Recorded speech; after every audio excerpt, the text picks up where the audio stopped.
2, 1, and we are recording with Ms. Claire Lopez, who just watched, and I think my cousins must also be watching the same presser you just watched because my phone's blowing up in a group text, and I can only imagine you guys are all talking about the same thing. I didn't watch it. For future listeners, today is Thursday, March 25th, 2021, 2:32 p.m. Eastern Time, and I believe Biden just gave his first press conference. Is that correct? Yes, that's correct. It went around an hour, maybe a little bit more, which is Sure. more than a lot of us expected it would go. But the notable points about it, I think, first of all, that everybody noticed first is how totally scripted the whole thing was. Um, he obviously had a binder up on the podium with him, the kind that typically press secretaries have, with little tabs: China, North Korea, border crisis, and he kept flipping through that briefing binder um, to answer questions, sometimes with his head completely down, obviously reading line for line to what had to be a pre-scripted question. The other thing that was noticeable is that he seemed to have a list of reporters' names and their affiliations up there on the podium with him, and he was calling them in turn, but he very often, when he looked back down again, he would lose his place and oh, who was the one before? Oh, who's you're next? Okay, whomever. So it was terribly awkward. Um, but then some of the answers that he gave to questions, I'll just give you maybe the one that was, I mean, just jumped out probably at all of us, and that was when Biden said, kind of mumbling actually, and this was at the tail end of an answer to some unrelated or other question. He was blaming President Trump for everything, and at the end of one of his replies, he says, mumbles kind of down, "My predecessor, oh God, I miss him." And so, of course, social media explodes with, "We do too, sir. We do too." Well, so I was having this conversation the other day where part of me, I almost, I almost can't dislike Biden because more so than he seems like the Joe Biden I vaguely remember as vice president. He seems more like and I don't say this as an insult. I say this with empathy, sincerely. He reminds me more of my late grandmother. And when I think of my late grandmother, if she was up giving a presser, it I would be like, she should be in the living room. She should be in the living room with me and my cousins watching daytime movies. Her memory's gone, but she just sat around Mimi holding her hand. When I see Biden,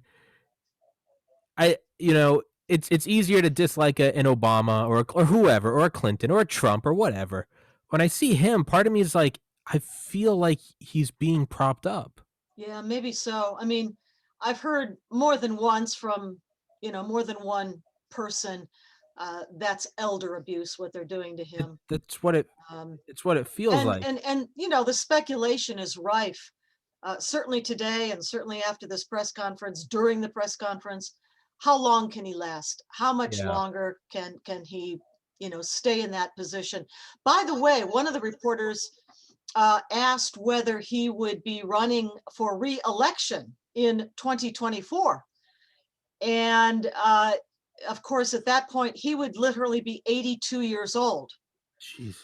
And he mumbled and stumbled and basically got out that, yeah, he was going to run for re-election. But then he said something to the effect of, well, I really don't know. And I mean, there was a lot of stumbling and mumbling, but that Yeah. that question and that reply, I think, were especially remarkable. That at the age of 82, at this point 78, he's planning to run for re-election again. Yeah. I don't think anybody listening took that very seriously. But yeah, to your point, he's just not up to this job at all. Yeah. And again, it's one thing if it's a it's one thing if it's a guy you don't like I get it. Like Bush made a bunch of gaffes, sure, tear him apart. I actually watched the first color video of a president speaking the other day. It was someone found it and scanned the 35 millimeter, and it was Eisenhower giving a speech, full color, Oh, looked incredible. uh-huh. But I was watching him. Colorized, huh? Yeah. No, no, no, no, Colorized. no, no, no, no. It was like a White House it was in like 1955. They were using some like advanced technology. They Oh, only did oh, one. okay. It was way too expensive to do regularly. Yeah. No, not yeah, not colorized, color. And Okay. Okay. yeah, you can tell. And I had never actually watched Eisenhower speak before, and I never realized how terrible of a speaker he was. Jumbling Well, I mean, words and remember, his career was as a military man, sure. up on and through World War II. Well, the point I'm Wasn't a yeah, politician to yeah. start with. Well, the point I'm making is like seeing that like Bush is the only president I remember, that gaffed a lot. Seeing Mm, Eisenhower speak, to me that shed some light. I'm all like, oh, some people just can't speak. He's right. He's a general, right? So I try not to look at Biden that way. uh-huh. I truly think I think it's age related, like Yeah. regression of the I mind. mean, when Bush would would come out with some malapropism or mangle a word or pronounce something sometime, it was obviously a mispronunciation of Sure. this or that word. But for example, in this press conference, more than once, uh, Biden really lost his place, not just in the briefing book or the list of reporters, but in his train of thought, Hmm. and had to sort of mumble, stumble, and try to recover. I'll give you one more example. I was looking at this here. I was tweeting while it was going on, and I got my phone here.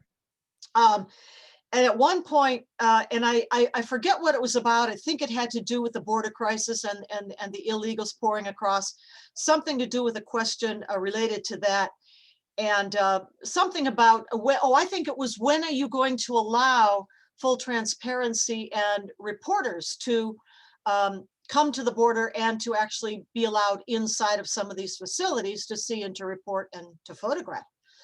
And after, paging through his briefing book and giving the canned answer, whatever that was, he said this. He said, as soon as I'm in a position to implement what we're doing right now, and then a couple more mumbles, and he finished it off by saying, I don't know, to be clear. Is this What was that? is this man? I'm trying to give them the benefit of the doubt, and It's a forlorn quest. it Forgive, just yeah. give it up. I'm stretching every like credible amount like book I've read, and I'm thinking like, okay, maybe like the Nixon madman theory. Maybe it's we just throw our enemies for a loop, and they just think this guy's completely out of it, and maybe he is out of it, but maybe Kamala's pulling the strings. I'm trying to look at it, it's like what is the who's winning from this? Who's it's like follow the money, like Well, I mean, who's been that's a serious question, and people were asking that in social media during the press conference.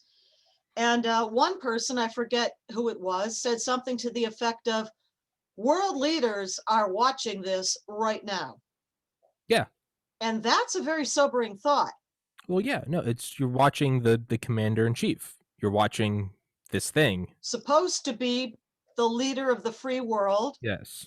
who says he's going to hold China to account. He's going to do it. Uh, They're going to get it done. I think he said something to the same effect about Kim Jong Un and the regime in Pyongyang in North Korea. Yeah, okay, it's let's take this in again, benefit of the doubt, and just purely as like as an exercise. Not that I believe it. Could it be like Trump? Everyone Trump's an idiot. He can't speak. You don't become a billionaire president by being an idiot. You don't have to like Obama or Hillary. They're not stupid. They're very competent.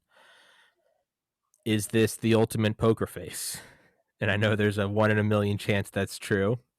Is this the ultimate poker face? Just act like late stage dementia. no, no, no. Okay. I mean, we've seen too much, and it goes back many, many months, and with all sorts of iterations. the stumbling, the mumbling, the losing the train of thought in mid-sentence. There's been too much of it caught, in Mhm. live time on Sure. video and shown. I mean, broadcast on the various news programs. To think that it is somehow staged. Yeah. No, it's not. Okay. Yeah, I mean, there was a right, didn't I mean, Trump had to take mental acuity tests, correct? I believe he did, and from what I recall, he aced it. Yeah. Y We're not gonna see that, though. We're not gonna see that now. No, that will not be happening. So, let's move from poking fun at it. What what's the actual implications of this? How long until he steps down or is Well, removed? yeah, I mean How is that he removed? the implications. We could pivot to talk a little bit about, for example, what just happened up in Anchorage, Alaska, around a week ago, Could you when fill our everyone State in? Department team. Hmm? Could you fill everyone in on what happened? Sure. So it was last Friday, almost a week ago, when a State Department team led by Secretary of State Antony Blinken traveled to Anchorage, Alaska to meet their counterparts on a Chinese delegation.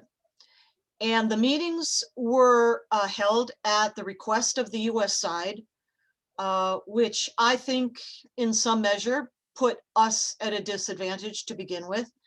And they were for the purpose, from our side's perspective, for the purpose of restarting the bilateral relationship with China. Okay, fine. The top agenda items for our team included nuclear non-proliferation and climate change. And obviously, nuclear non-proliferation, that train left the station a long time ago. And climate change, well, the biggest emitter of greenhouse gases and smoke and smog and fog on the earth is China. And they are not about to be catching up to anybody else who's a signatory or a would-be signatory to the Paris uh, climate change accords or climate accords. So those were the two top agenda items. And at least, from my perspective, there are many other topics that really ought to have been brought up. One could have started with horrific human rights abuses domestically within China, to include the horrible treatment of the Tibetan people. Mhm. We don't even remember, for example, how the Han Chinese have treated the Manchurian people or the Mongolian people, because why? They've already been crushed and assimilated as a people into the Chinese Empire. But how about the way Beijing has been treating the Hong Kong democracy freedom fighters? How about the ongoing aggressive belligerence against Taiwan? How about what they're doing in the South China Sea? Building up these artificial islands, which they promise never to militarize. And of course, they're all getting their own airstrip. How about the belligerence of Chinese naval vessels ramming fishing Fishing boats. vessels from other countries like Vietnam in the South China Sea and the area around there? And then the worst of all, in my opinion anyway, and I've written an op-ed on this. I'm just waiting to get it published, and it's hopefully going to be out. I hope within a couple of days. But in any case, I wanted to mention the leader of the Chinese delegation that openly mocked the United States side, their U.S. counterparts, very undiplomatic. Gordon Chang, by the way, a terrific China expert, termed the Chinese approach, he said, off the charts arrogant. But let me go to this particular diplomat. His name is Yang Zhiqi, if I'm pronouncing it right, and he led the delegation. He's not the Minister of Foreign Affairs for China, but he's termed their top diplomat. So I guess under the foreign minister. But in any case, Yang Jiechi led the delegation on the Chinese side. And during part of the talks that were, videotaped and released on TV channels for everybody to see, at one point, well, to begin with, let me start with the beginning. Sure. Each side was to have given basically about a 2-minute opening statement. Well, Yang Jiechi went on uninterrupted for a full 18 minutes. Nobody interrupted him. Nobody looked at their watch and said, sir, the time was to have been about 2 minutes. No, nothing like that, 18 minutes. But in the course of that, he had the unmitigated gall to throw the Black Lives Matter movement directly into the face of Secretary Antony Blinken, who's sitting, of course, directly across the table from him. And here's what the Chinese diplomat said, quote, "The challenges facing the United States in human rights are deep-seated. They did not just emerge over the past 4 years, such as Black Lives Matter." Now, I think our side may not even have been aware of the response they should have given. And here's the backdrop to that, which I can hope that someone like former Secretary of State Mike Pompeo might have said.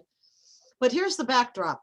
So back in, I don't know, 2019, maybe early 2020, the Chinese regime, the Communist Chinese Party, sent over an undercover team from the People's Liberation Army from its intelligence directorate to the Beijing consulate in Houston, Texas. Hmm. Now, we might recall that then Secretary of State Mike Pompeo closed that consulate in the middle of 2020 last year. I think it was July of Hmm. 2020 last year. And the reasons given were they were conducting espionage, they were engaging in intellectual property theft, and that's all perfectly true and perfectly good reasons to shut that down. But those two charges would apply equally, seems to me, to the Embassy of China in Washington, D.C., the United Nations Mission of China in New York City, and to the 4 other consulates around the country, to include another New York-based mission, one in Chicago, one in Los Angeles, one in San Francisco. But he only closed the Houston consulate, right?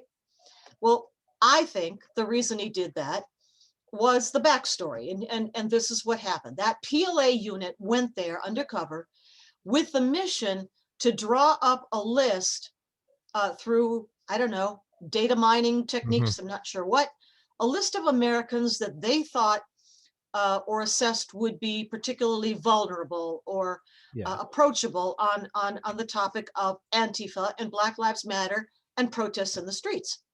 And then what they did is they created some TikTok videos. Remember TikTok? Yeah. And they pushed those videos out to their list that they had drawn up of Americans, urging them, showing them how in the videos, coaching them how to do street riots. And then this diplomat, they call them wolf warriors. You've heard that term? Kind Mm-mm. of wolf No. diplomats. That's what they call these people. English translation anyway. Had the nerve to talk about Black Lives Matter. First of all, in view of the horrific human rights abuses carried out in their own country, but secondly, that they themselves were directly involved on US soil in instigating riots in our streets by Black Lives Matter movement. So that's a long kind of an answer, but to your question about what was going on in Anchorage last weekend. Hmm. Yeah. It doesn't. It gets deflected, and if no one brings up Falun Gong or Uyghur Yeah. Muslims, it gets brushed right under. Or the Christians. Christians are Yeah. having a horrible time in China. Yeah.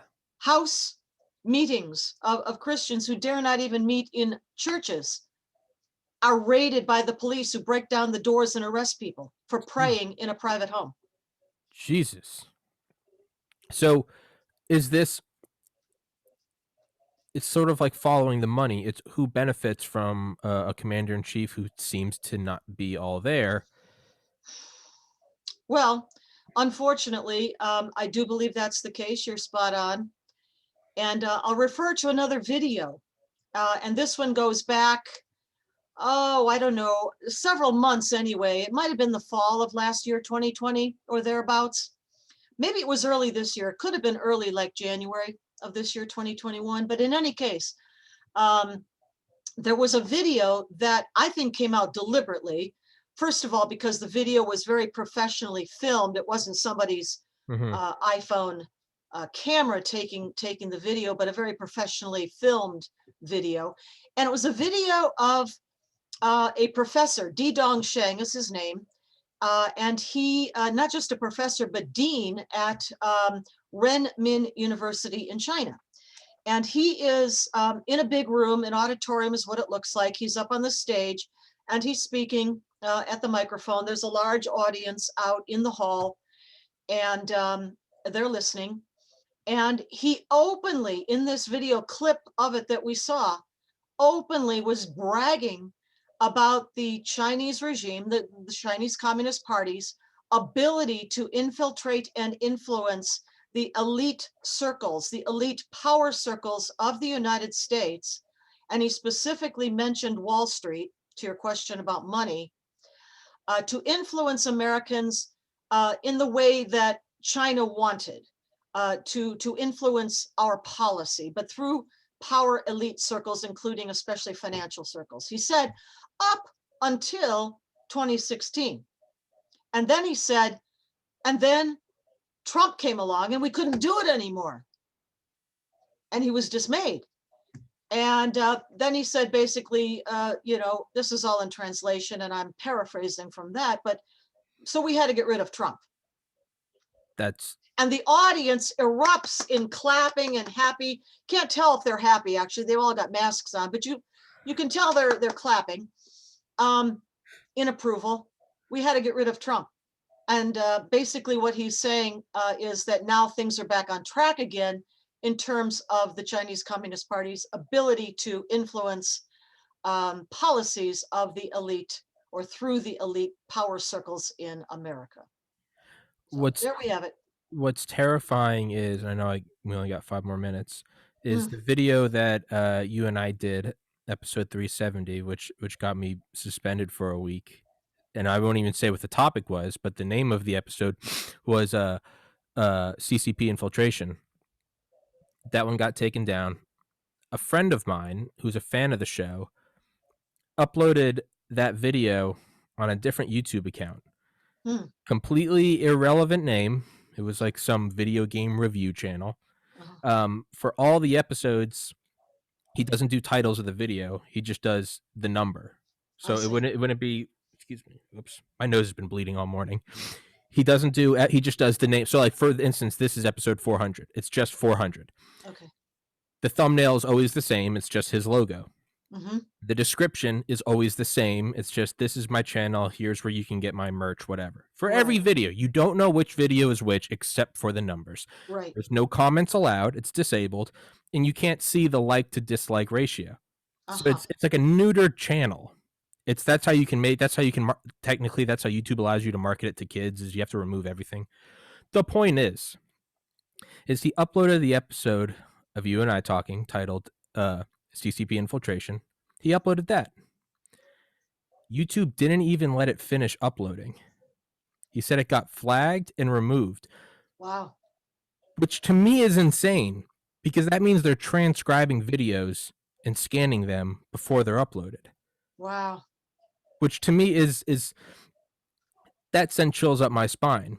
Because if you're able to not only take over media, but also infiltrate big tech, you can do all of this stuff. And then as long as no one hears about it, you can just keep moving forward. Falun Gong, Uyghur Muslims, elite capture. We got to get rid of Trump. None of that matters if if the message doesn't get to the people. So to me, most people are probably listening, probably tell me that sounds like a nothing burger. I just built it up to be this big thing. To me, that's insane, is because there was no even written words or anything. There was no comments, there was no title, there was no Yeah, nothing, no yeah. search engine optimization keys, nothing. The video was scanned before it was finished uploading, and it was taken down for inappropriate content for, quote, insinuating that widespread fraud altered the outcome of the 2020 elections. Hmm. And the fact that I just said that sentence out loud, I'm interested to see whether or not this episode gets uploaded.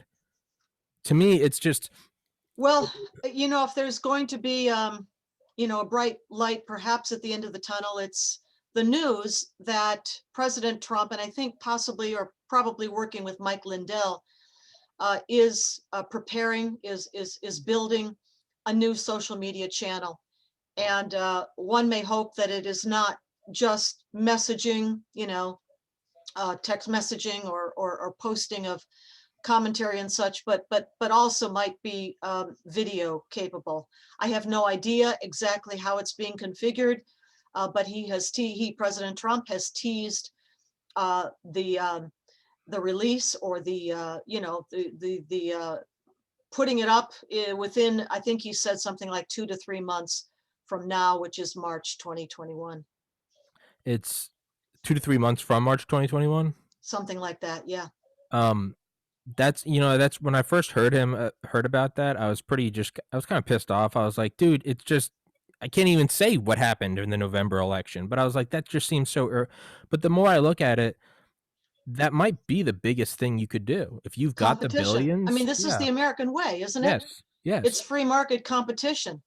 Get rid of And I censorship. would expect a grand rush I would. into such platform if and when it debuts. Yeah, and even if it wasn't conservative oriented, just make it so there's no shadow banning or censoring. So all discussion is allowed to compete in the free Hmm. marketplace. Hmm. He has my 400 episode library and I will go right to it. I hope he does. I think that's the single biggest thing he could do. If he made Yeah. some sort of ecosystem of a Twitter slash Instagram slash Some YouTube. kind of a combination, like I said, so it can be not just posting and Yeah. comments and things like that, but video also. And Yeah.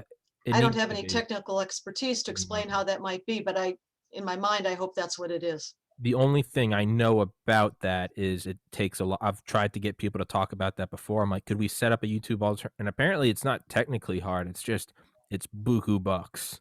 It's Well, who better? who better than the billionaire You president? know, yeah, I've seen estimates, by the way.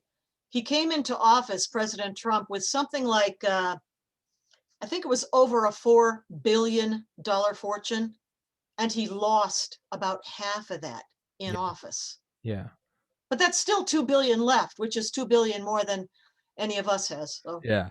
I hope he goes out with two middle yeah, fingers and just on fire because I will jump on that flaming dump truck with him. I'll go down with him. yeah, But it's 3 o'clock. I said I'll let you go at three okay. o'clock next Thursday. Ms. Lopez back We'll be on. back. Okay. Thank you so much. Thank you. God bless America. And I might have to go watch that presser now. All right. All right, Take Claire. care, Tommy. Thank you.